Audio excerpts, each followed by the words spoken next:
Welcome to your Daily 5 for Monday, February 10th, 2025.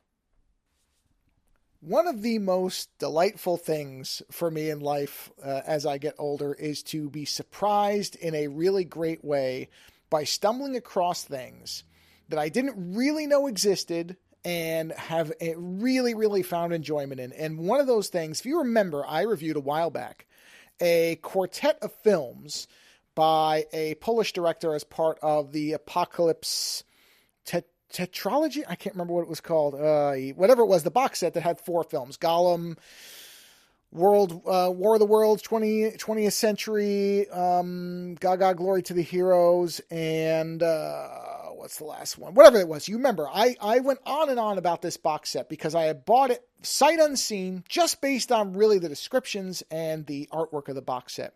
And in a similar way, I talked about this. I reviewed Dagger Eyes, I think, 2 weeks ago. Lando and I talked about, what was the movie called? We just watched it. The one with Virginia Hay. Obsession, A Taste for Fear. On the last show where we both watched it. And I just watched the third movie in the box set that Vinegar Syndrome released that contains the 3 films. The first one being Dagger Eyes, second one being Obsession. And this last one, which is 1987's Sweets from a Stranger.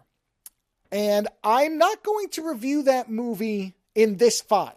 I don't know if I'm going to review it until Lando sees it because it was so beyond what I expected in terms of being something. And I did not realize this is something. I bought the box set based on Dagger Eyes and the fact that I was going to watch Sweets from a Stranger anyway. And then after watching Sweets from a Stranger, did I look at the box set's description and noted that it was talking that the box set's goal of these 3 films was to show how the genre of a giallo could be expanded and changed.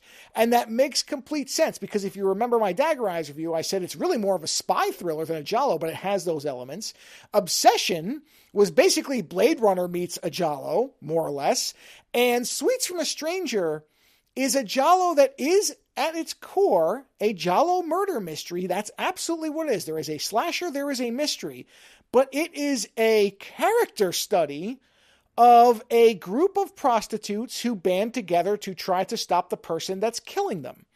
It is not in any way what I think not only I expected, but probably what most people reading the description would go into.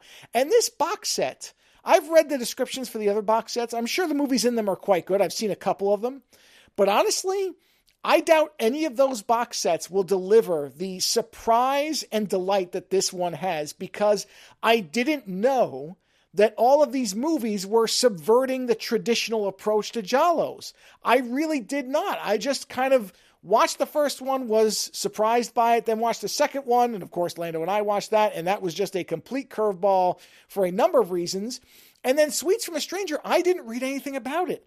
I just expected, I went, okay, it's probably highly stylized because the other 2 were, but I just expected it to follow the relatively kind of established formula, and it really doesn't. This one genuinely surprised me. I had the killer wrong. And I talked about in the Obsession review that when you watch these movies, you generally know what's going to happen. I had no idea what this movie was going to present to me in the end. And that's why I think I'm going to wait to review it till Lando sees it. But I'm going to tell you, if you are at all interested in this genre, and especially if you've seen a lot of it, you kind of know what to expect, look at that box set from Vinegar Syndrome, Forgotten Gialli, Volume 7. That's the one you want to get because every movie of these 3 films in the box set, every one has been a surprise in the best possible way. And it's not to say I don't like the formula. I do. I mean, this is giallos, you like them for the formula. That is the fun.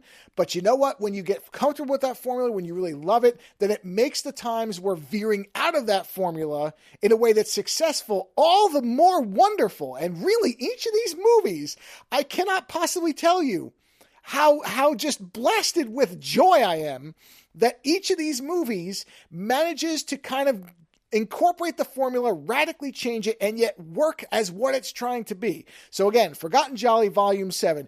If you think you've seen it all and you haven't seen these 3 movies, get the box set, watch them. They're great. Later.